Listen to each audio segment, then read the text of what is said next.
Beneath the churning waves of the Mediterranean, a shipwreck lies silent, its broken hull cradled by the sand for centuries, half a world away, nestled high in the mist-shrouded peaks of an ancient mountain range. A crumbling temple stands guard over a mystery. At first glance, these two sites couldn't be more different, one swallowed by the sea, the other reaching for the sky. But what if I told you they're telling the same story? A story so old, so carefully erased by time, that only fragments remain. Today, we're piecing together those fragments. This is the tale of how a sunken ship and a forgotten temple became unlikely mirrors, reflecting a history the world almost lost forever. Picture this, a storm raging off the coast of Turkey 2,000 years ago. A merchant vessel, heavy with cargo, fights against the waves until the sea claims it. Now fast forward to a mountaintop in Nepal, where monks chant in the shadow of a temple built to honor a disaster no one remembers. The carvings on its walls show ships tossed by waves, figures drowning in the flood. Coincidence, or could these distant places separated by continents and cultures be bound by something deeper? The answer lies in the whispers of the past, in the clues left behind by those who refused to let the story die. This isn't just a mystery, it's a detective story spanning oceans and epochs. We'll follow the trail of artifacts, decode cryptic inscriptions, and listen to the echoes of legends that refuse to fade. Along the way, you'll meet the archaeologists who stumbled upon the truth, the historians who connected the dots, and the local communities who kept the memory alive in ways no one expected. By the end, you'll see history not as a static record, but as a living, breathing puzzle, one where even the most unlikely pieces can fit together. So, let's begin where all great stories do, with a storm, a ship, and a secret waiting to be uncovered. The discovery came by accident, a glint of metal caught in a diver's flashlight beam, buried under layers of sand and time. Off the coast of a tiny, windswept island in the Mediterranean, a team of marine archaeologists had been mapping ancient trade routes when their sonar picked up an anomaly.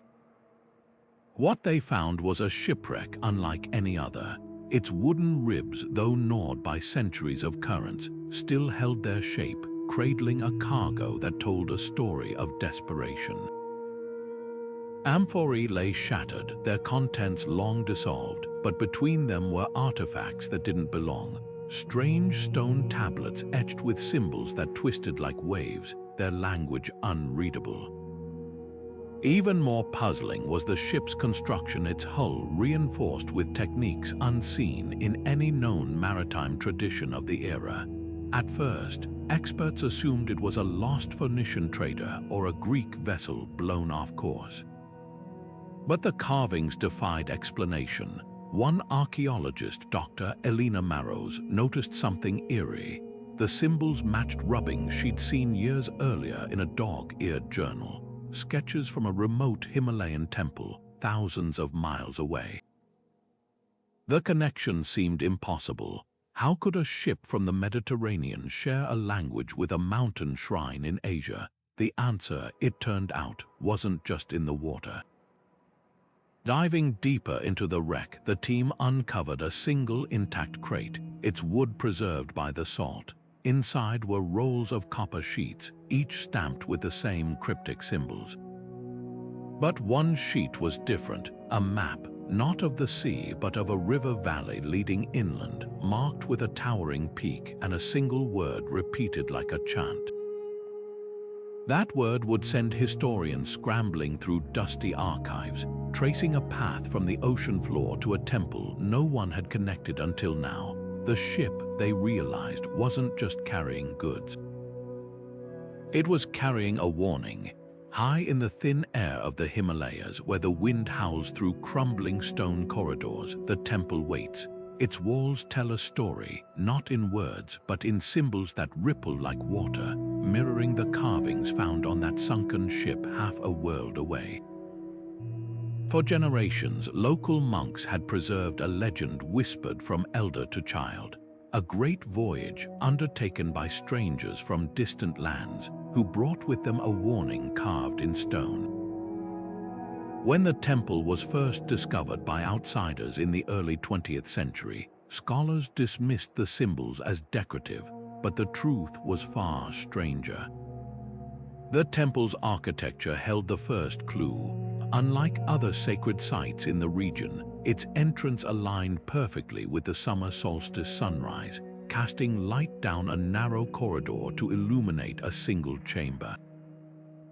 Inside, the walls were covered in those same twisting symbols, but here they formed a narrative. One panel showed a fleet of ships battling monstrous waves. Another depicted crowds fleeing inland, their faces turned toward a mountain. The most chilling, a figure, perhaps a priest or king, holding aloft a rectangular object, its surface etched with markings that matched the copper sheets from the Mediterranean wreck. Local lore filled in the gaps. The temple, they said, was built by survivors of a cataclysm people who had crossed oceans to deliver a message. But what terrified them enough to flee their homeland? And why choose this remote peak, so far from any major civilization? The answer might lie in the temple's hidden chambers. Recent scans revealed hollow spaces beneath the main altar, possibly containing relics or records sealed away by the builders. Even more intriguing, the temple's foundation stones bore drill marks identical to those found in ancient Mediterranean quarries, a technique unknown in the Himalayas at the time.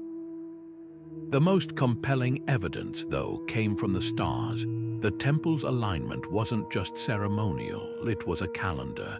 Certain symbols only became visible when moonlight struck them at specific times of the year, forming what researchers now believe was a countdown. To what? That's the question haunting every historian examining this site. Was it a memorial to a disaster already past, or a prophecy of one yet to come?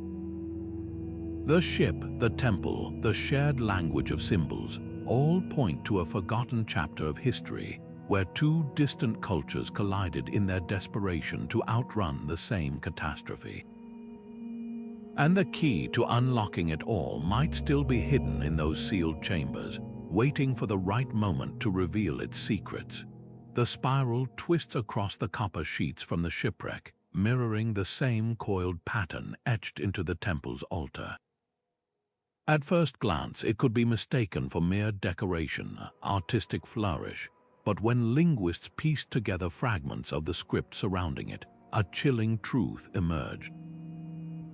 This was no random design. The spiral meant journey, the crashing wave symbolized disaster, and the 8 pointed stars stood for guidance. Together, they formed a message, a plea hammered into metal and stone by people who knew their world was ending.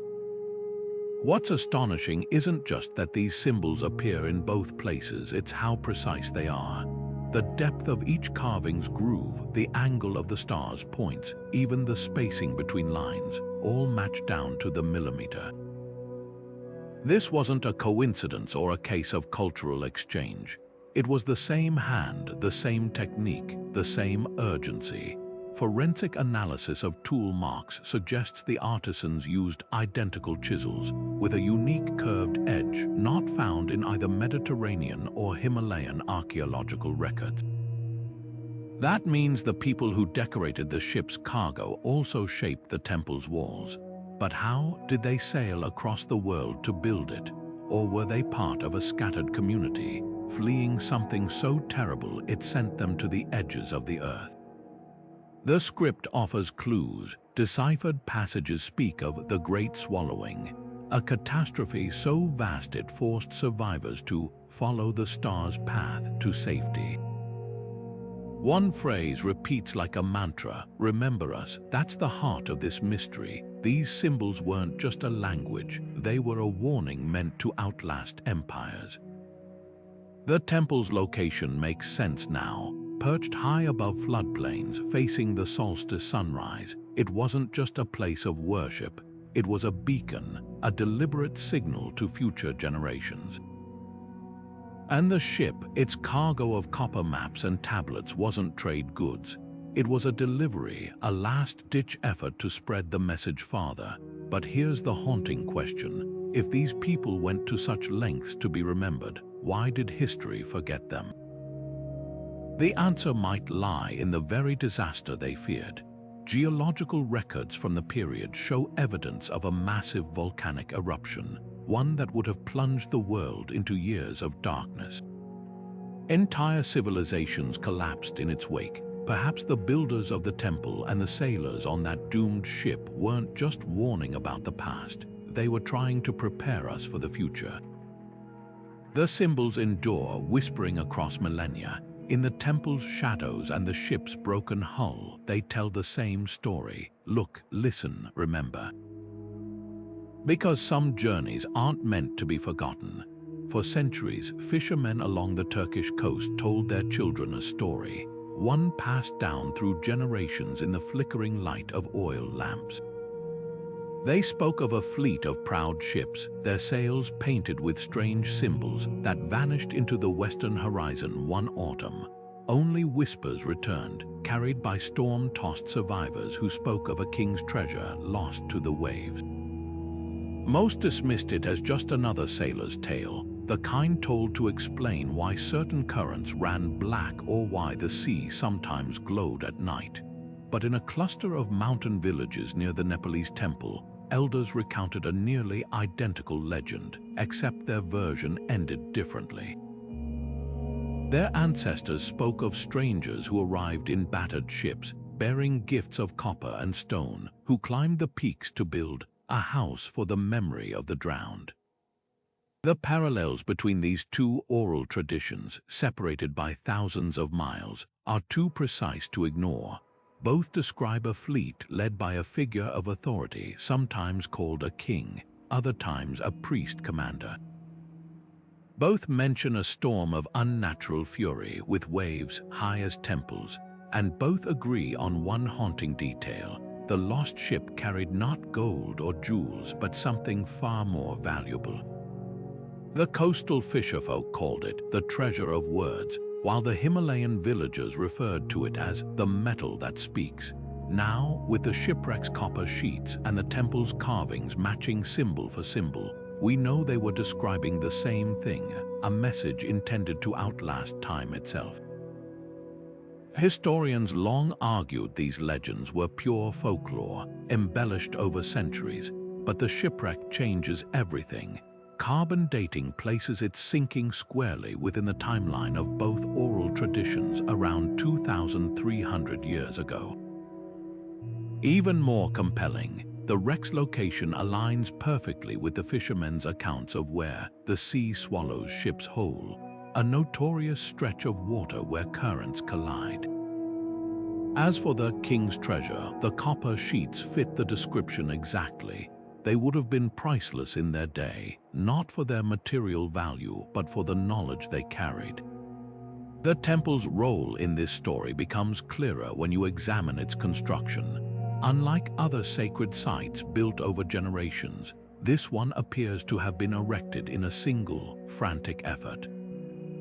Tree rings in its wooden supports show no growth pauses, suggesting all materials were gathered and assembled within a year or two. The stone carvings bear tool marks made by multiple artisans working simultaneously, as if racing against time.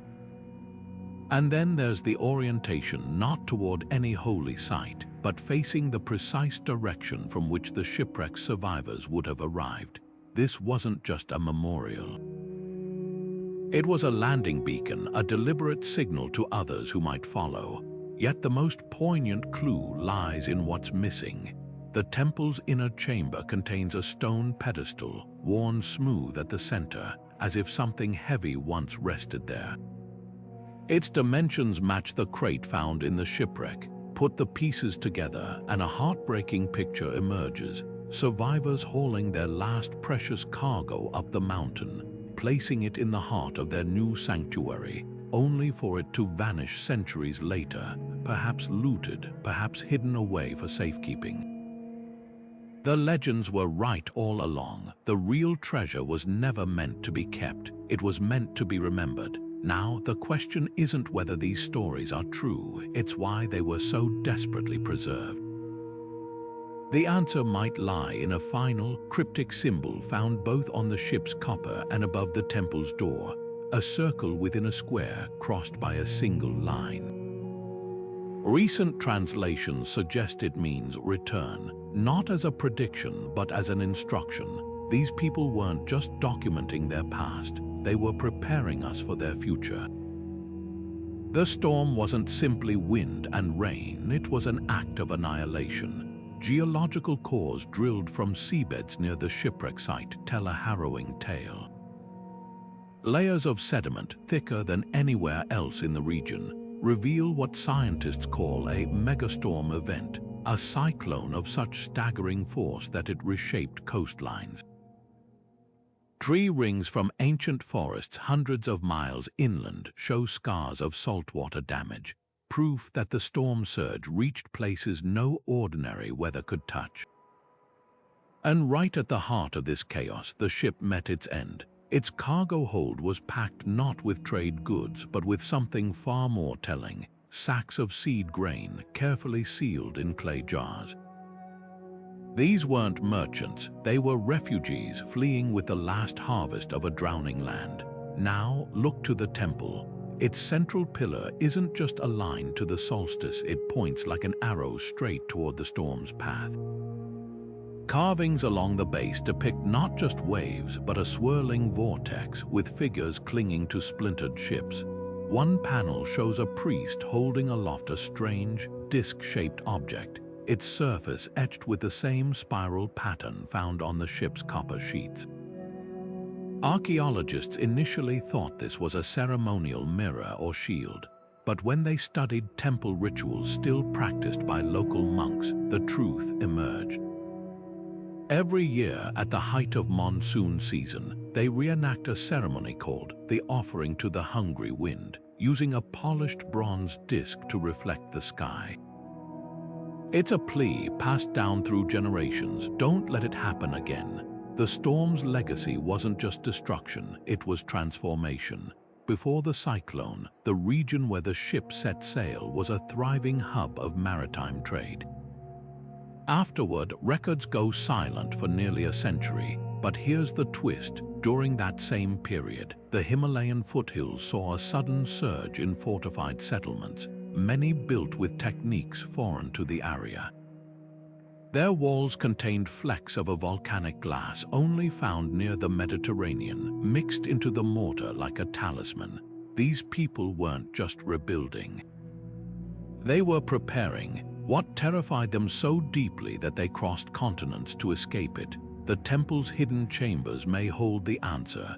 Infrared scans reveal frescoes beneath layers of plaster, showing a sky darkened by ash, rivers running black, and most chilling of all, a coastline redrawn. This wasn't just a storm, it was a punctuation mark in history, an event so catastrophic that it split time into before and after. The survivors didn't just want to be remembered. They needed us to understand the wind remembers, and someday it will come back. The ship's final voyage, the temple's desperate construction, they're threads of the same story woven across oceans. When the storm hit, it didn't just sink a vessel, it sank an entire worldview, and from its wreckage rose a warning carved in copper and stone: civilizations don't end with a whisper. They're drowned out by the roar of the wind. The name was chiseled away with such force that the stone itself cracked. In the temple's innermost chamber, where shadows cling thickest to the walls, a mural shows a figure in a crown, his face deliberately obliterated, his title scraped into illegibility. Only his posture remains, knees pressed to the ground, hands outstretched not in triumph but surrender. This was the king who ordered the voyage, the ruler whose ambition set sail with that doomed fleet. Local monks call him Nameless One, a cautionary tale whispered to children. Pride builds ships, but humility builds temples. What drove him to send his people across treacherous seas? The inscriptions surrounding his defaced image offer fragments of an answer. One phrase repeats like a drumbeat: the water rises. Another, more chilling: no king rules the sky. These aren't the words of a conqueror, they are the pleas of a man who saw disaster coming. The murals tell the rest. In one panel, the king stands atop a cliff, pointing to the horizon where storm clouds gather.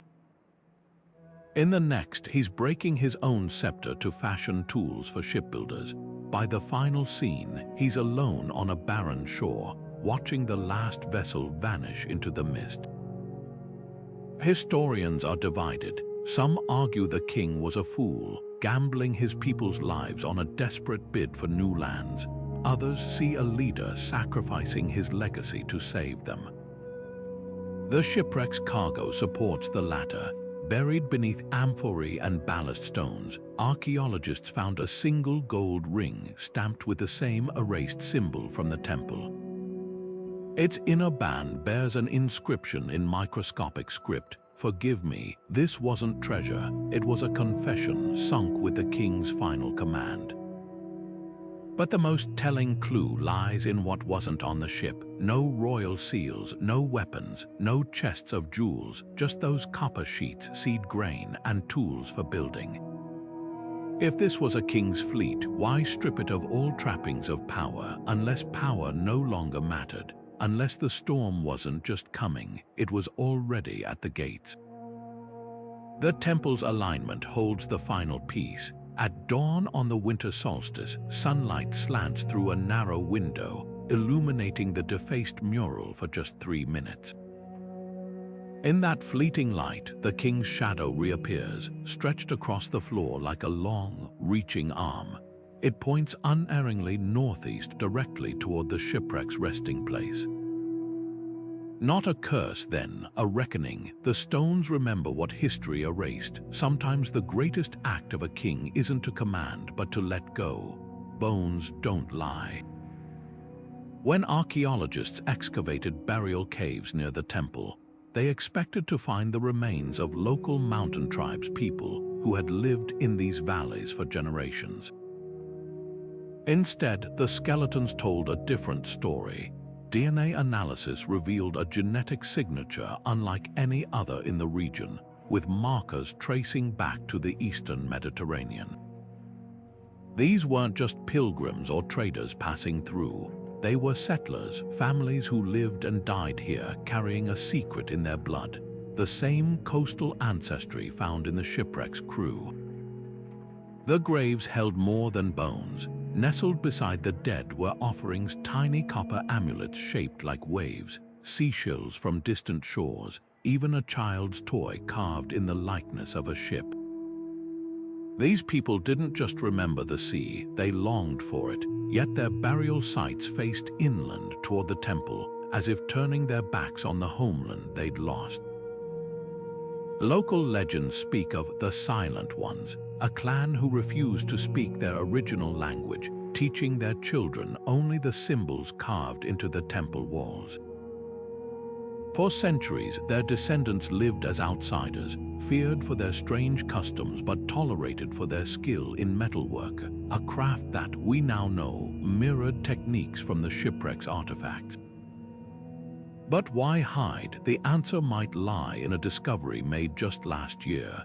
Beneath the temple's flagstones, researchers found a hidden compartment containing a single clay tablet. Its inscription, written in a hybrid script blending Mediterranean and Himalayan characters, tells of a purge, a warlord who hunted those marked by the wave, accusing them of bringing the storm. The survivors scattered, burying their history deeper than their dead, yet they left clues in plain sight. The temple's prayer wheels rotate counterclockwise against local tradition but matching maritime rituals for honoring drowned sailors. Their festivals align with Mediterranean harvest seasons, not Himalayan cycles. Even today, elders in nearby villages avoid eating fish, a taboo with no explanation in local law until now. The most haunting revelation came from a living source. Geneticists testing volunteers from the region found a handful of individuals with that same seafaring ancestry, their DNA echoing across 2,000 years. None knew their connection to the shipwreck or the temple. One man, a farmer who'd never seen the ocean, laughed when told his ancestors were sailors.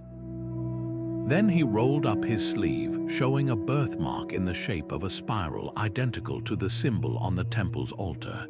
History doesn't vanish. It goes underground, whispered in the twist of a gene, the turn of a prayer wheel, the stubborn refusal of a people to let the waves erase them. The king's name was forgotten, his city swallowed by the sea. But in these mountains, his people endured not as conquerors or kings, but as guardians of a story too important to drown. The ship's hold was a time capsule of desperation, not gold or silks, but survival. Among the shattered amphorae, archaeologists found something unexpected: bundles of saffron threads, still faintly fragrant after centuries underwater, their origin tracing to fields nearly 3,000 miles east. Next to them lay raw lapis lazuli, a stone so vividly blue it seemed stolen from the sky, yet its veins matched no known mines in the Mediterranean world.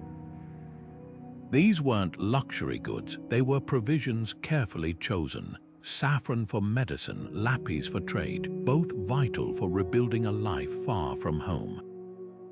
But the real revelation came when they pieced together the largest copper sheet, a map so alien, scholars first assumed it was celestial. Then they noticed the markings.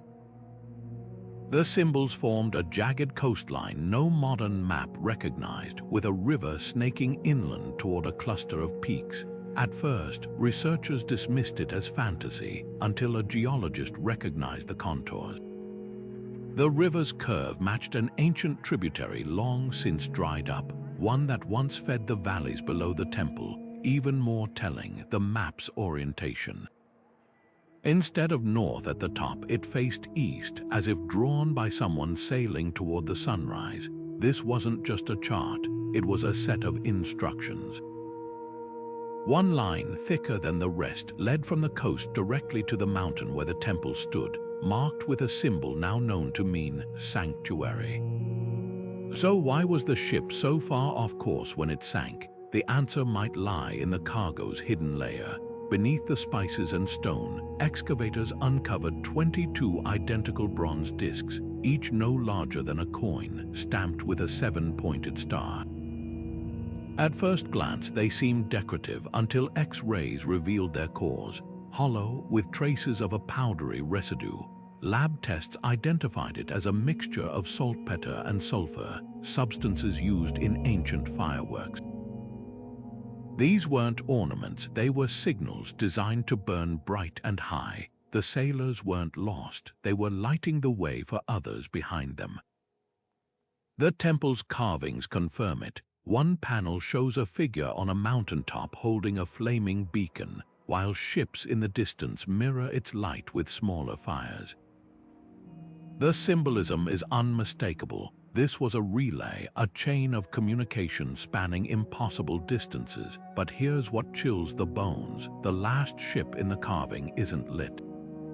Its sail is torn, its mast broken. The artist carved the waves, swallowing it whole, yet the beacon still burns on the peak.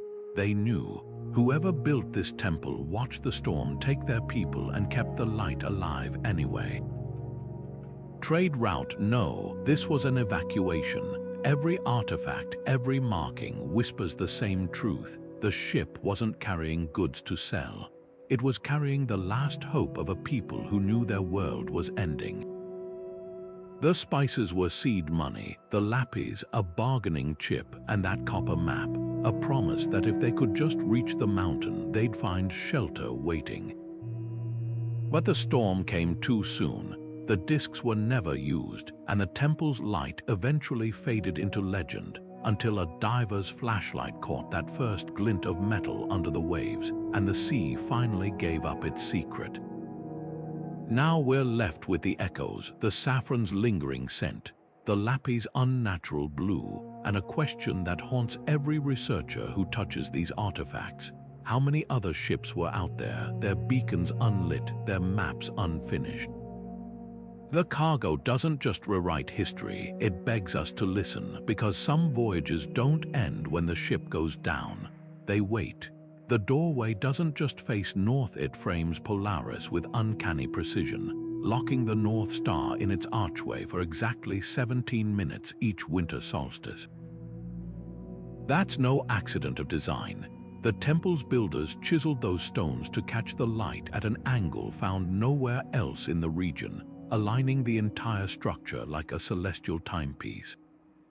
But here's the chilling part. Astronomical software recently revealed that 2,300 years ago, the same era as the shipwreck, this alignment would have coincided with the heliacal rising of the Pleiades, a star cluster ancient mariners used to mark the start of safe sailing season.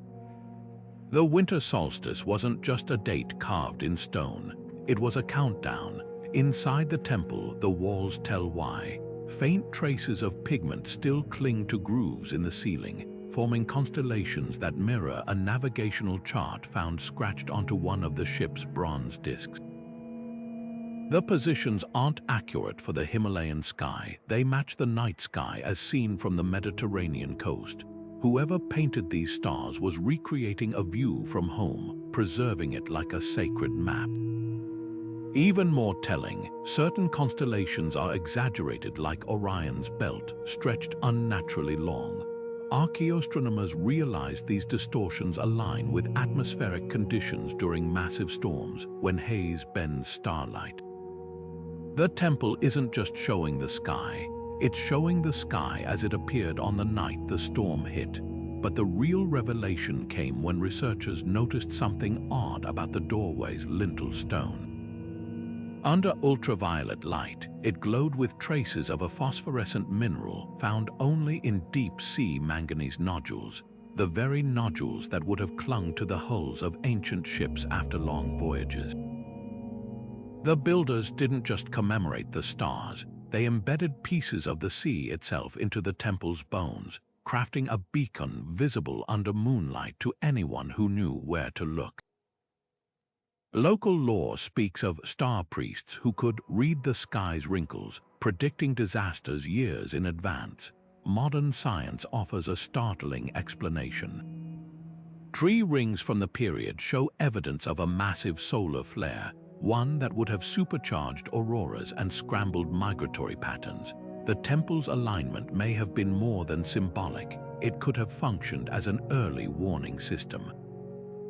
When certain stars appeared misaligned in the doorway, it signaled atmospheric disturbances preceding great storms. The shipwreck's artifacts support this.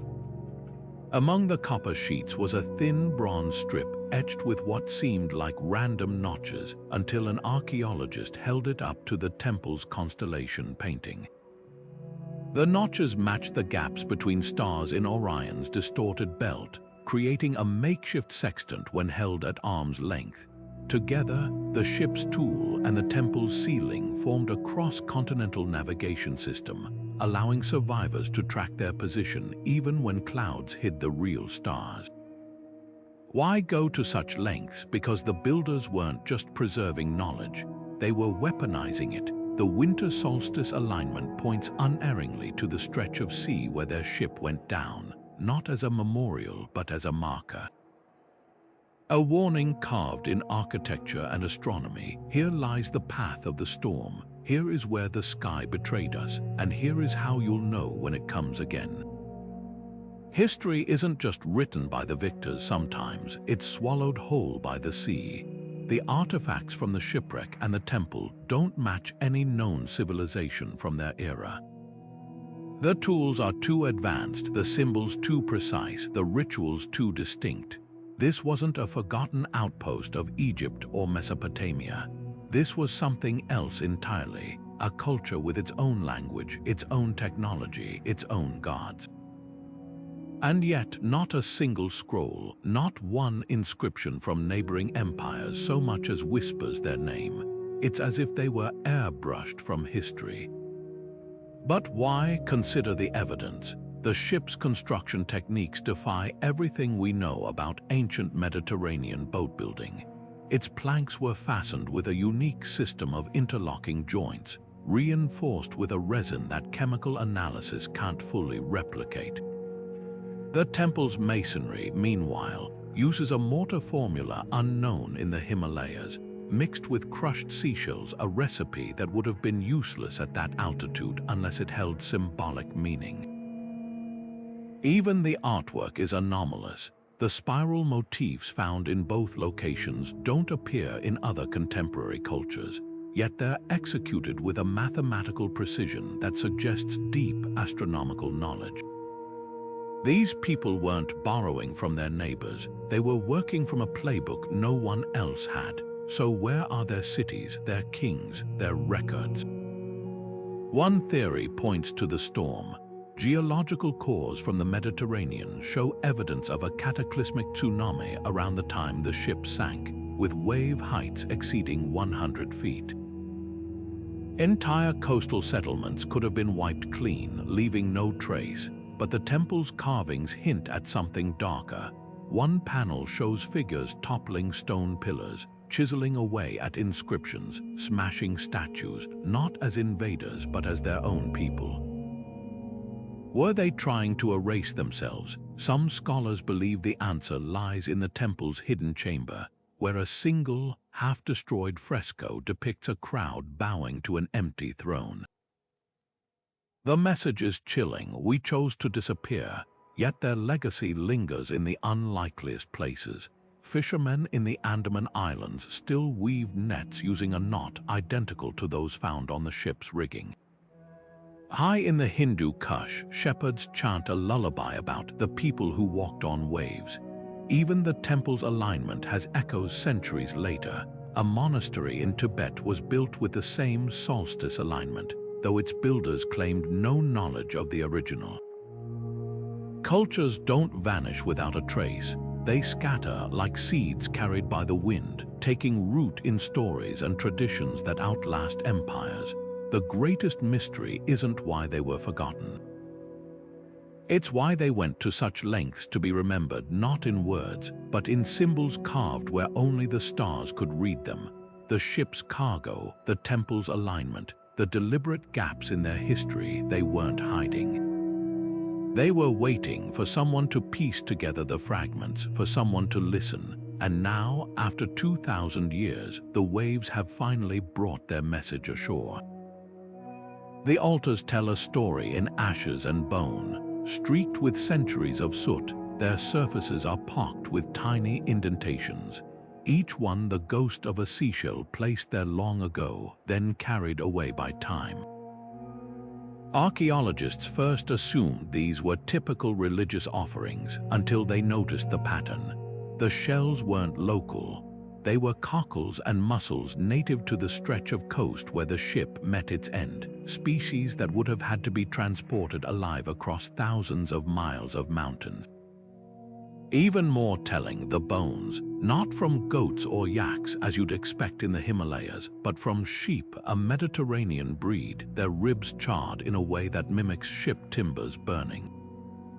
This wasn't random worship, it was reenactment. Layer upon layer of sediment reveals the same ritual repeated for generations. Shells arranged in spiral patterns mirroring the ship's copper maps, animal fat burned to produce smoke thick enough to blot out the sun, and always the bones placed pointing northwest, the direction of the wreck.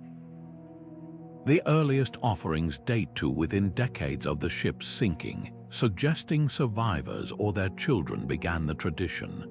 But here's what chills the blood. The rituals didn't stop when the builders died out. In a hidden alcove behind the main altar, researchers found a stack of wooden tablets, each notched with tally marks. At first glance, they seemed to track years, until a linguist realized the notches grouped in sets of 8, matching the intervals between major cyclones in the Mediterranean. These weren't calendars, they were warnings. Someone, long after the original worshippers vanished, kept vigil against the storm's return. The final tablet tells the saddest tale.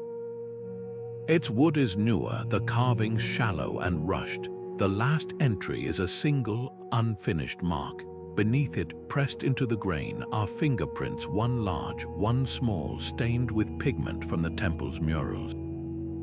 A parent and child, perhaps, making their final offering as the tradition flickered out. But memory has a way of lingering. To this day, shepherds in the valley below avoid grazing their flocks near a particular outcrop, claiming the stones weep salt when storms gather.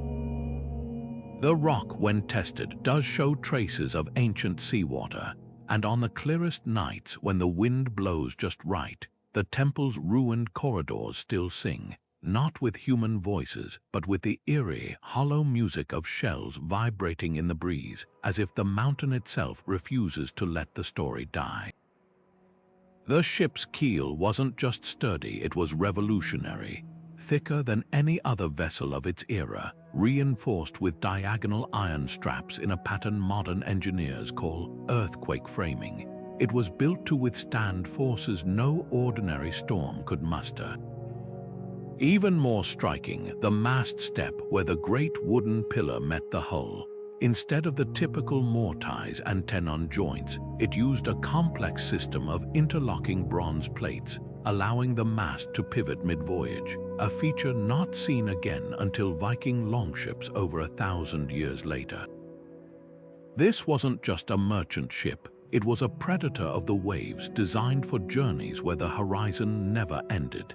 Then there's the sail rigging. Woven fibers recovered from the wreck contained traces of a resinous coating that baffled chemists, a waterproofing agent mixed with crushed quartz, making the fabric shimmer faintly under moonlight. Local fishermen's tales from the region speak of ghost ships with glowing sails, dismissed as superstition until now, but the true marvel lay in the cargo hold. A disk of blackened bronze, its surface etched with concentric circles and strange glyphs.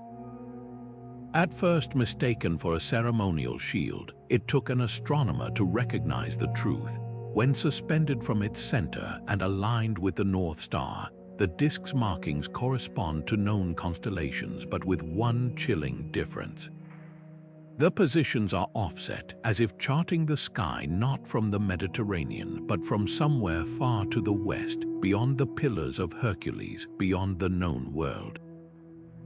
The temple star maps deepen the mystery. Carved into its ceiling, these celestial charts include constellations invisible from the Himalayas, like the Southern Cross, which only appears below the 25th parallel.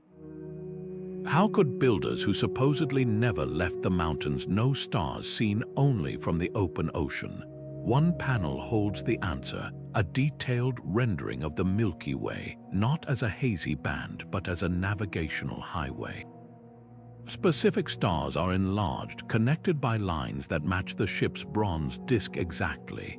This wasn't decoration. It was a teaching tool, a way to pass down knowledge of seas their descendants would never sail. Yet the most tantalizing clue lies in what's absent. The temple's outer walls bear faint outlines where larger carvings once hung empty spaces in the shape of sails.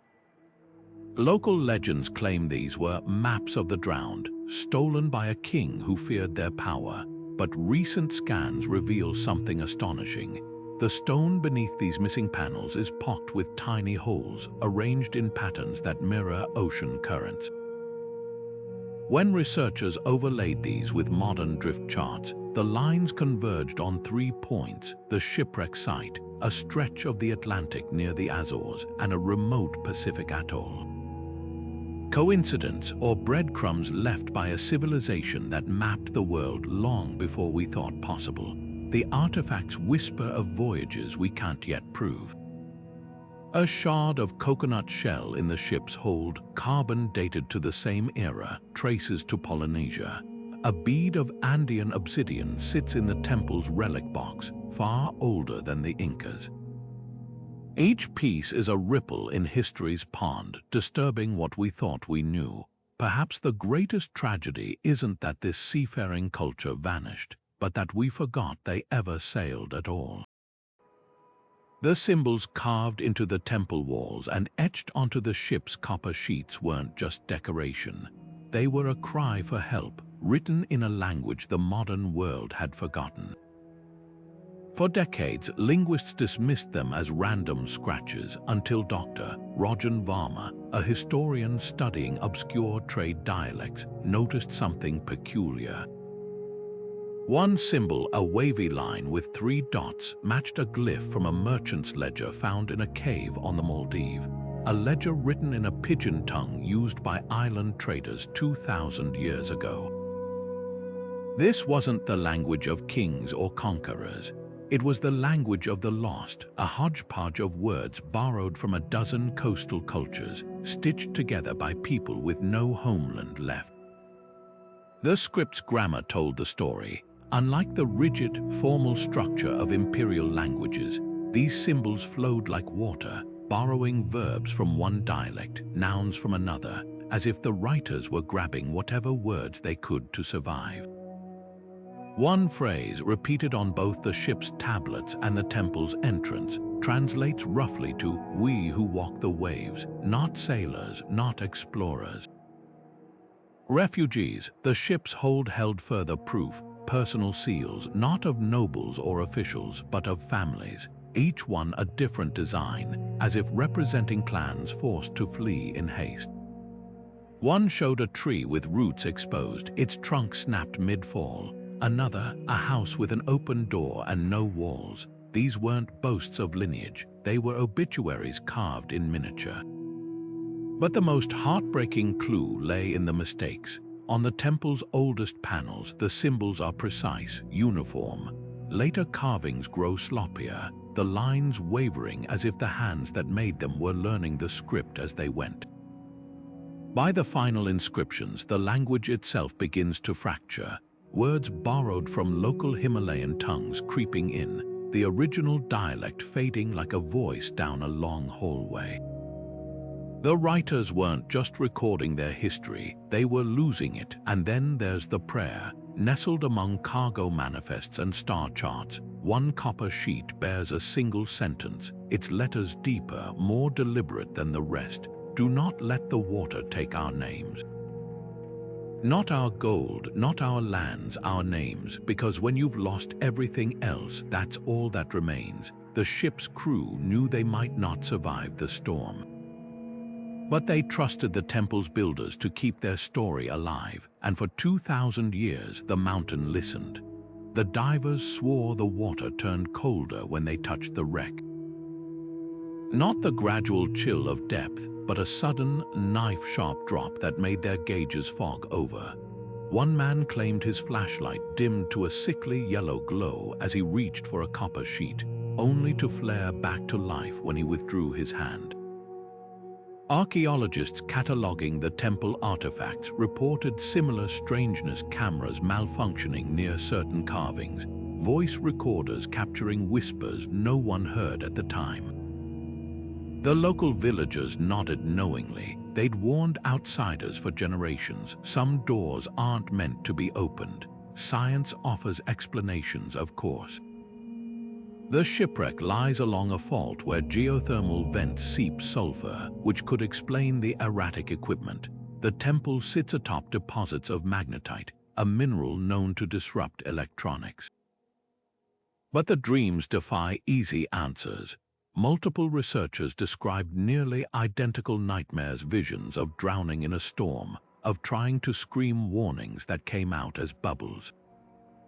One linguist woke with her hands clutching her throat, convinced she'd been speaking an unknown language in her sleep. When she checked her notes the next morning, she found unfamiliar symbols scrawled in the margins. They matched the ship's script perfectly. Yet the most compelling evidence of a curse might be historical, not supernatural. In 1984, a team ignored local protests and dynamited the temple's sealed chamber. Inside, they found not treasure, but a single clay jar filled with a black, tar-like substance. Lab tests identified it as a mixture of pitch and crushed nightshade, a poison used by ancient sailors to coat arrows. The jar's interior bore a message scratched in haste: better to blind the curious than let them see. Modern analysis reveals an even darker truth. The ship's copper sheets, when submerged, release trace amounts of copper sulfate, a compound that causes paranoia and hallucinations in high doses. The temple's pigments contain cinnabar, a mercury-based mineral toxic to those who handle it unprotected. Were these safeguards deliberate, a way to ensure only the worthy or the reckless unearthed the truth? Perhaps the real curse isn't eerie dreams or failing equipment. It's the weight of what these sites reveal, that civilizations can vanish without warning, that survival sometimes means abandoning your name, and that the sea keeps secrets longer than stone. The villagers still leave offerings at the temple's base, not to appease ghosts, but to remember. As one elder put it, the dead don't haunt us, we haunt them. The pollen tells a story the stones cannot. Hidden in the cracks of the ship's broken amphorae, scientists found traces of olive and fig pollen, plants that haven't grown in that coastal region for over 2,000 years. Even more telling, the sediment layers around the wreck contained spores from a type of fern that thrives in rainforests, yet the nearest jungle now lies hundreds of miles south. The Mediterranean wasn't always the sun-baked coastline we know today. When that ship set sail, its home port might have been ringed by emerald hills, its harbors smelling of damp earth and flowering citrus trees. Now shift to the temple's mountain. Today, its slopes are barren, scoured by winds that carry more dust than rain. But core samples drilled from the foundation tell a different tale. Preserved in the mud bricks are fragments of oak and rhododendron pollen species that demand steady rainfall. The temple's builders didn't choose this remote peak for isolation. They chose it because it was once a thriving crossroads, a place where trade routes wound through valleys thick with orchards. Climate models confirm it. Around the time the ship sank, a catastrophic drought began squeezing the region like a vise. Rivers that once fed the temple's gardens vanished into cracked riverbeds. The lush world those sailors and monks knew didn't fade slowly, it shattered. The ship's cargo holds the smoking gun. Beneath the copper sheets, archaeologists uncovered sacks of grain so well preserved they could still identify the strain, a drought-resistant barley hybrid, its genetic markers showing deliberate crossbreeding with wild grasses. These weren't just supplies for a long voyage. They were the last harvest of a civilization that saw the storm coming not just in the clouds, but in the failing rains. The temple's carvings corroborate it. One panel shows figures kneeling before a withered tree, offering not sacrifices, but shovels. Another depicts a line of refugees carrying sacks identical to those found on the ship, their path leading toward the mountains, not to escape the sea, but to outrun the desert. What doomed them wasn't just a single storm or war, but a slow unraveling of the world they knew. The ship's pollen and the temple's mud bricks are more than relics. They're climate proxies, whispering of a time when the wind carried seeds instead of dust. And that's what makes their story so urgent. We think of climate change as a modern crisis, but these ruins remind us civilizations have lived and died by the whim of the rains before. The difference is they didn't see it coming until the rivers ran dry. We have no excuse. The gold pendant glowed like captured sunlight even after centuries in the dark. Found nestled in a cracked ceramic jar near the temple's altar, its craftsmanship was unlike anything else in the Himalayan region, delicate filigree work more suited to a Mediterranean royal court than a mountain shrine. But it wasn't the artistry that made historians gasp. It was the inscription, tiny yet unmistakable, etched along the inner rim in the same script as the shipwreck's copper sheets. Remember me. Fragmented texts from coastal ruins had long hinted at a lost king's amulet, described as the sun's tear, said to hold the soul of its wearer. Legends claimed it vanished during a great storm, along with the monarch who carried it. Now here it lay, half a world away from where it belonged. The pendant's chain told its own story, not broken but deliberately cut, as if someone had ripped it free in haste. Forensic analysis revealed traces of salt water in its crevices, matching the mineral profile of the shipwreck site. This relic didn't wash ashore, it was brought. But by whom? The temple's foundation stones held the answer. Beneath the mortar, workers had pressed tiny gold flakes into the cracks, not as decoration, but as a ritual. Local monks still practice a rite called the Binding of Light, where metal shavings are embedded in sacred structures to tether wandering spirits. The pendant's presence here wasn't accidental. It was interred like a seed planted to grow a legacy. Then came the breakthrough. Infrared scans of the temple's hidden chamber revealed a mural previously hidden under soot. It showed a figure in a ship's prow, the pendant glowing at his throat, arms outstretched toward a mountain peak. Behind him, waves rose like monsters. The paint's mineral composition matched pigments used in Mediterranean frescoes of the same era. This wasn't just art, it was a funeral portrait. The ship's captain wasn't merely a sailor. He was the last king of a drowned kingdom, carrying his people's hope in a wooden hull. The pendant wasn't just jewelry, it was a coronation relic, proof of lineage, the kind of object a rightful heir would cross oceans to recover. Which raises the chilling question, if the king died at sea, who built the temple? The mural's final panel offers a clue. A younger figure, barefoot and crowned with seashells, stands atop the mountain, holding the pendant aloft. The inscription beneath reads, "I remember. History forgot the king's name, but in this high, thin air, someone kept their promise."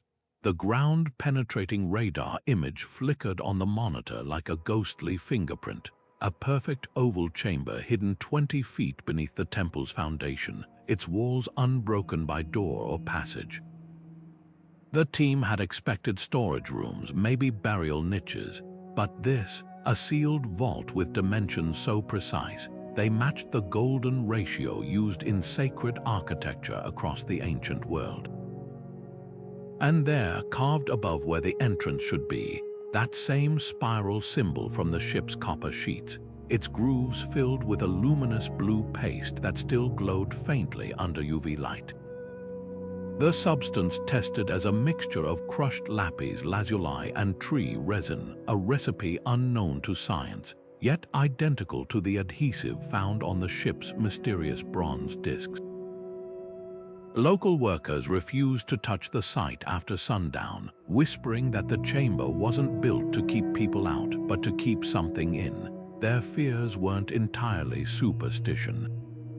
Seismic scans showed the ceiling's supporting arches were engineered with a terrifying sophistication, not just to bear weight, but to collapse inward at the slightest disturbance, like a stone lung holding its breath. When engineers modeled the structure, their computers flagged something even stranger: the chamber's acoustics. Sound waves would ricochet off the walls in a way that amplified certain frequencies while canceling others, creating standing waves capable of vibrating stone. Whatever lay inside wasn't just hidden, it was silenced. Historians are divided. Some believe it's a time capsule, packed with records too precious to entrust to fragile scrolls or human memory. Others argue the spiral symbol marks it as a storm vault, a place to imprison whatever force the ancients believed caused the cataclysm.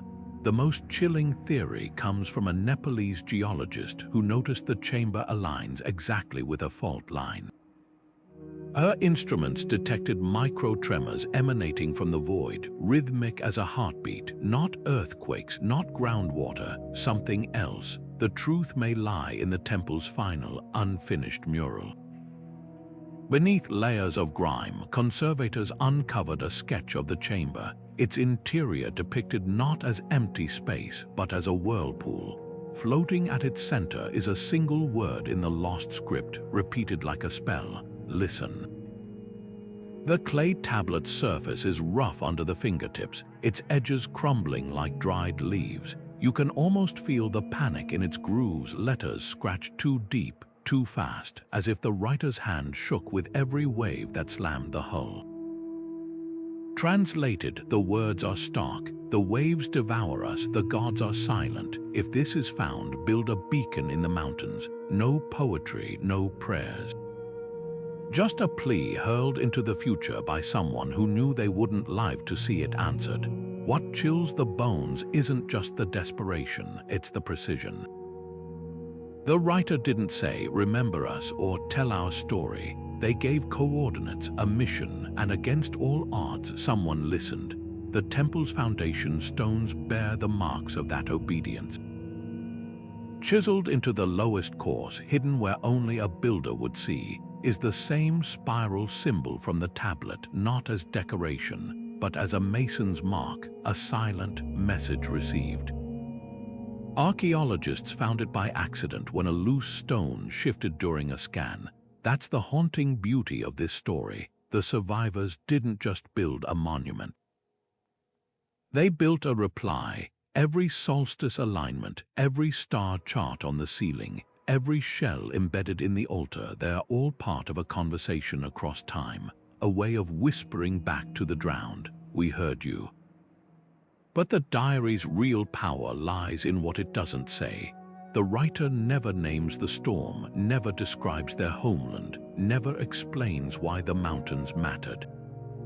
Those gaps tell their own story. The ink, a mix of soot and fish oil, runs thick in some places, thin in others, as if they'd run out mid-sentence and improvised. One line near the end is barely legible, the clay gouged by what might have been a falling spar or a collapsing mast. The children are below, the rest is lost. Yet the temple fills in the silence. Its nursery murals show ships, not as weapons or wonders, but as floating cradles. A carving near the eastern door depicts a woman handing a toddler up through the waves to a figure on a raft, their faces eerily calm. Even the layout defies tradition. Most sacred sites of that era placed their holiest spaces at the center. Here, the innermost chamber is a dormitory, its walls lined with tiny handprints in ochre and ash. The builders didn't just honor the dead, they sheltered the ghosts of children who never made it ashore. Now, the diary's final command takes on new weight. That beacon in the mountains, it wasn't just a guide for lost ships. It was a lighthouse for memory, a way to keep the lost from vanishing twice, first in the water, then in time. The writer knew names fade, stones don't, so they pressed their words into clay instead of parchment, trusting the earth to keep what the sea would steal. And 2,000 years later, when the tablet finally saw sunlight again, the ink hadn't faded, the plea hadn't weakened. Some voices, it seems, are too stubborn to drown. The spiral doesn't just decorate the temple walls or the ship's copper sheets, it pulses through history like a heartbeat. Halfway across the world, on the windswept cliffs of Ireland's Newgrange, the same coiled symbol stares back from stones older than the pyramids. In the Marquesas Islands, it twists across the flesh of tribal tattoos, a sacred geometry passed down for generations. Even in the caves of Patagonia, where ancient hands pressed pigment to rock, the spiral wins its way through herds of painted beasts. These aren't random echoes, they're breadcrumbs. What ties these distant dots together? Trade routes offer one clue. The shipwreck's cargo held more than seeds and copper. It carried cowrie shells from the Maldives, obsidian from Armenia, and a single jade bead whose origin traces to the Yangtze River. These weren't just goods, they were cultural contraband, smuggled across borders we didn't know existed. The temple's murals hint at the mechanism. Carvings show not just ships, but handshakes figures clasping wrists in a gesture still used by Mediterranean sailors to seal deals. This was no isolated tribe. They were the Silk Road of the sea, weaving a web of influence that spanned continents. But here's the twist. The spiral isn't just found along coasts. High in the Andes, a fortress built by the Chachapoya people bears the same symbol above its gates, though they claimed no seafaring heritage. In the Australian outback, Aboriginal rock art depicts the motif alongside figures with distinctly non-native headdresses. The pattern's persistence suggests something far more radical than trade, a shared language of symbols, one that transcended geography. Linguists call this phenomenon a cultural cipher, a visual shorthand so universal it bypassed the need for common speech. Yet the most tantalizing evidence lies in the details. The Irish spirals align to solstice light, just like the temple's doorway. The Polynesian tattoos mirror the exact number of grooves in the ship's bronze discs. Coincidence stretches thin when the same design choices recur across millennia and oceans. Either this civilization's influence rippled farther than we dreamed, or they weren't the originators at all. Perhaps they were just one node in a network we've yet to uncover, a prehistoric internet humming with stories now lost to the waves. The implications rewrite history's map. If ideas could leap from the Mediterranean to the Pacific before Rome was a village, what else connected these worlds? The shipwreck and temple might not be outliers. They could be remnants of a global conversation, one where spirals were the emojis of the ancient world, carrying meanings we're only beginning to decode. Every new discovery peels back another layer, revealing a planet far smaller and far stranger than we ever imagined. The ocean floor still hums with secrets. Off the coast of Turkey, where the original shipwreck was found, sonar now reveals ghostly shapes buried deeper in the silt, rectangular formations too precise to be natural rock. Some researchers believe it's a second vessel, perhaps part of the same doomed fleet. Others whisper of something grander. The faint grid-like patterns could be walls, the remnants of a coastal city swallowed by the same storm that claimed the ship. Divers haven't reached it yet. The depth is treacherous, the currents unpredictable, but robotic probes have brought back tantalizing glimpses. A stone anchor unlike any known design. A scatter of pottery shards etched with those now familiar spiral symbols, and something else, a single corroded bronze hook, its curvature matching the temple's ceiling carvings of suspended lamps. It's as if the sea is slowly exhaling clues, one artifact at a time. Meanwhile, in the Himalayas, the temple's sealed chamber remains the ultimate prize. Ground-penetrating radar has mapped its dimensions with startling clarity, a perfect oval, 23 feet across, with no visible entrance. The local government has hesitated to authorize full excavation, fearing structural collapse or, as some elders warn, disturbing what sleeps. But technology offers workarounds. Last year, a team inserted a fiber optic camera through a hairline crack in the foundation, capturing the first grainy images of the interior. What they saw defied explanation. The walls gleamed with a metallic sheen, not stone but some alloy unknown to modern metallurgy, and at the center, a pedestal held an object obscured by centuries of dust, its shape eerily reminiscent of the crate from the shipwreck. The search has spilled into archives too. A historian in Alexandria recently stumbled upon a medieval merchant's ledger, its margins crammed with sketches of strange ships with glowing sails seen off the Egyptian coast. The descriptions match the resin-coated rigging from the wreck. Even more astonishing, a passing reference to the mountain that answers the sea, a phrase scholars had dismissed as poetic nonsense until now. Every discovery fractures the timeline a little more. Carbon dating of newfound artifacts suggests the ship might be older than initially thought, placing its sinking closer to a volcanic eruption that blackened skies across the ancient world. Tree rings from the temple's wooden supports tell the same story, a span of years where growth nearly ceased, as if the very air had turned to poison. The pieces are aligning, but the picture they form is stranger than anyone imagined. This wasn't just a storm, it was an extinction event, one that scattered survivors like dandelion seeds across the globe. And the most haunting clue of all, the spiral symbol has been spotted again, not in ruins or relics, but in living tradition. On a remote island in the Pacific, elders weave baskets with a pattern they call the Path of the Ancestors, a coiled design identical to the temple's altar. They say it's a map, though none remember to wear. Perhaps the past isn't just speaking, it's chanting, and if we listen closely enough, we might finally learn the words. Theories about the shipwreck and temple don't just differ, they collide like waves against a cliff. Mainstream archaeologists insist the vessel was a funeral barge, its copper sheets and seed grain meant to sustain the dead on their final voyage.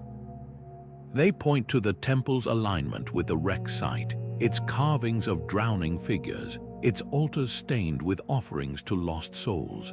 But then there's the trading hub hypothesis, championed by maritime historians who note the ship's hybrid construction and exotic cargo. Why load a death ship with saffron and lapis lazuli, they ask, unless it was meant to buy safe passage in foreign ports? The temple's location adds fuel to the fire perched at the crossroads of ancient trade routes, its walls etched with symbols found as far west as Crete and as far east as the Indus Valley. Then there's the linguistic bomb dropped by Dr. Elias Ventris, a philologist who claims the symbols aren't mere decoration, but a missing link in the evolution of writing. Unlike hieroglyphs or cuneiform, this script lacks determinatives, those little markers that tell you if a symbol means sun or day or god of light. Instead, the characters shift meaning based on placement, like a proto-emoji language.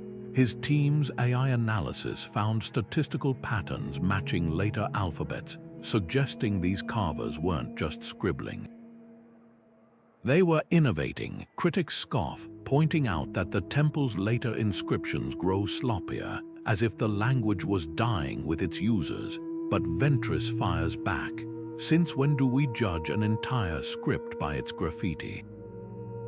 The wildcard theory comes from an unexpected source, climatologists.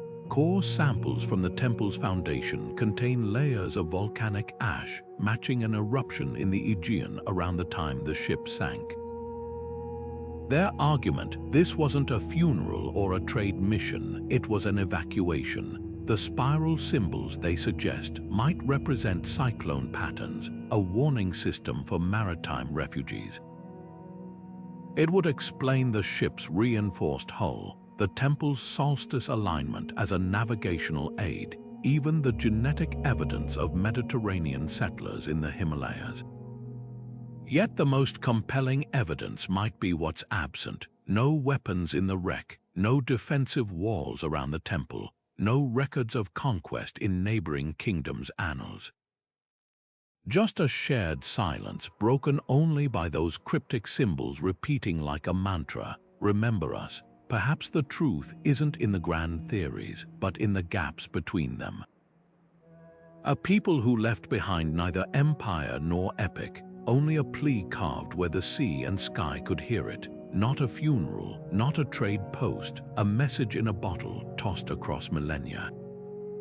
The temple's stones crumble at the edges like old parchment, their carved symbols softening under centuries of wind and rain. Below the waves, the ship's timbers dissolve into the sea, iron nails bleeding rust into the saltwater that once bore them. Both sites are vanishing, not in sudden collapse, but in slow, relentless retreat. Conservation teams work against the clock, injecting resins into cracked masonry, and shielding metal artifacts in oxygen-free cases, but every season erases another fragment of the story. The irony is crushing. After surviving 2,000 years, these testaments to human endurance are crumbling just as we learn to read them, yet there's defiance in the decay. The temple's builders chose limestone for their carvings, knowing it would weather over time, ensuring the symbols grew fainter but never disappeared completely. The ship's copper sheets, though corroded, oxidize in predictable layers, preserving their message like a fossil in reverse. These weren't mistakes, they were calculations. A voice shouting across millennia, "We knew you'd come too late, but come anyway." Modern technology amplifies their plea. Multispectral imaging recovers vanished paint from the temple's walls, revealing ochre waves and indigo stars.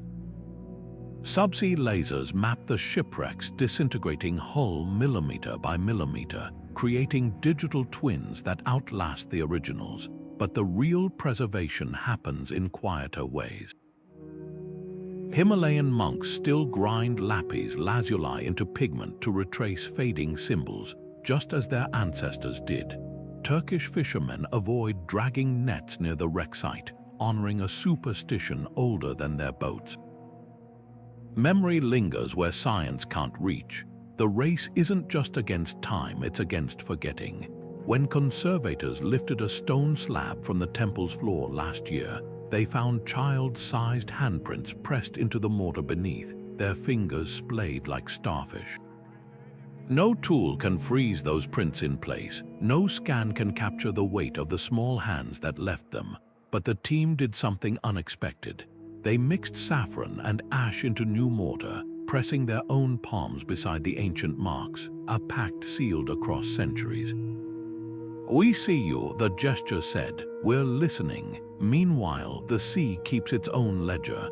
Currents scatter the ship's artifacts across the seabed, but paradoxically, this destruction spreads the story wider.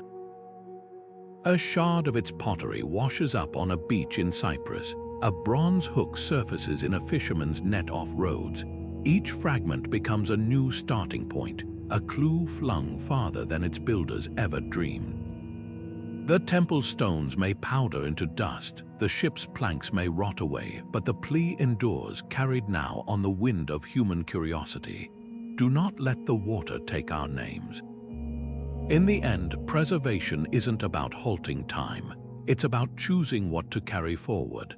The temple's missing mural fragments live on in a monk's chant.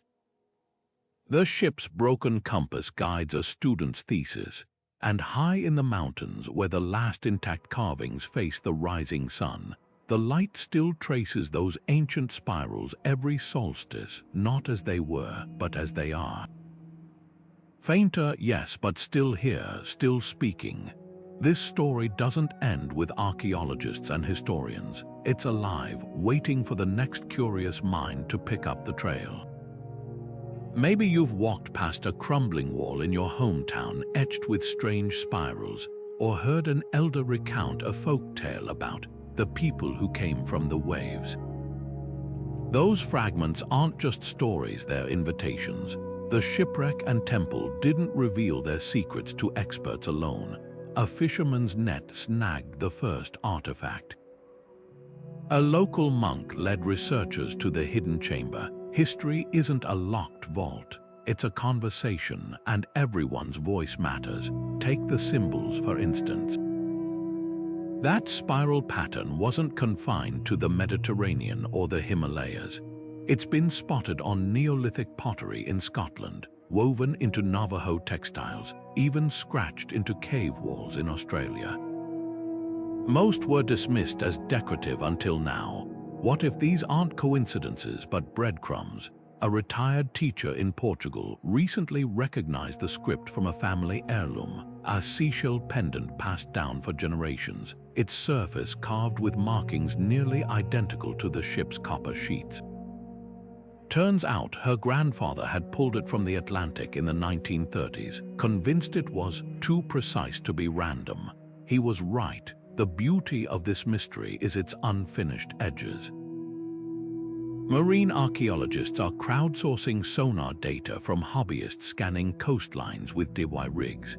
Linguists are poring over grandmothers' recipe books, searching for marginal notes in forgotten dialects that might crack the script's grammar. Even kids are contributing. Last year, a 12-year-old in Crete matched a temple mural's constellation to her astronomy app, revealing a star alignment no scholar had noticed. The past isn't some distant country, it's hiding in plain sight, in your attic, your local library, the odd rock formation your town jokes about but never examines. Legends especially hold power. In a coastal Vietnamese village, elders speak of the metal that speaks, a relic washed ashore after a typhoon, covered in symbols that made the rain listen. In Wales, there's a centuries-old ballad about the beacon builders, strangers who fled a drowned kingdom and wrote their sorrow in stone. These aren't just poetic flourishes, they're eyewitness accounts wearing the cloak of myth. The trick is learning to listen sideways, to hear history in the spaces between the words. So here's the challenge: look closer at the anomalies. That odd family story about great-grandpa's compass that pointed wrong. The crumbling well in your neighborhood with inexplicable carvings. They might be more than quirks. Grab your phone, snap photos of anything that echoes these symbols, and upload them to databases like the Global Petroglyph Project. Join online forums where enthusiasts piece together patterns across continents. History's greatest discoveries often start with someone saying, "This doesn't fit." The ship's crew didn't carve their message for academics. They etched it for survivors, for anyone who might listen. 2,000 years later, their voice still echoes. The question is, who's listening now? Who's holding the next piece of the puzzle without even knowing it? This isn't just their story anymore, it's yours. The shipwreck and the temple aren't just relics, they're echoes of the same human cry, hurled across time in two different languages. One spoke in salt-crusted copper, the other in mountain-carved stone, yet their message is identical: look what we survived. The parallels are too precise to dismiss. Both sites were built by people who watched their world drown, who chose not to flee blindly, but to turn their grief into a warning. The ship's cargo wasn't treasure, it was a time capsule. The temple's alignment wasn't ceremonial, it was a distress signal frozen in architecture. They didn't just want to be remembered. They needed us to understand how they were forgotten. Think about the sheer audacity of that. In an age without satellites or paper, they engineered immortality. The ship's builders knew bronze would outlast wood, so they pressed their words into metal. The temple's architects positioned their carvings where solstice light would etch them deeper with each passing year. These weren't passive monuments, they were machines designed to weaponize time, to ensure their story would outlive empires they couldn't imagine, and it worked. While the names of kings turned to dust in royal libraries, the spiral symbol survived on a Himalayan altar, in a Mediterranean ship's hold, and now on your screen. But here's the twist: their greatest fear wasn't extinction, it was indifference. The temple's murals don't show battles or glory. They show hands passing a child to safety, sailors sharing their last loaf of bread, a king breaking his crown to build a raft. The ship's log doesn't boast of conquests, it records the number of seeds per sack, the exact angle to hold a navigation disc. These people weren't trying to impress us with their power. They were begging us to recognize their humanity. We were here, the carvings say. We loved, we panicked, we tried. That's why their story refuses to sink. It's not about kings or storms, it's about the quiet heroism of preservation. The monk who mixed lapis pigment to retrace fading symbols. The sailor who waterproofed a diary with fish oil, gambling that the sea would spare it. Even now, their legacy thrives in unexpected places. A fisherman's superstition about dragging nets near the wreck. a child's accidental discovery of a spiral-etched rock in their backyard. History isn't just written by the victorious, it's whispered by the stubborn. So here's the challenge they left us. Don't just consume their story, carry it. Snap a photo of that odd carving on your vacation. Record your grandmother's nonsense folktale about floods. Share the temple's coordinates with a friend who studies the stars. The ship's crew didn't cross an ocean so their message could gather dust in a museum. They sailed so it would reach you, the person reading this right now, the next link in a chain that stretches back to a storm we can't even name. The waves took their homes, the mountains took their bones, but their words, those they entrusted to the wind, and the wind never forgets.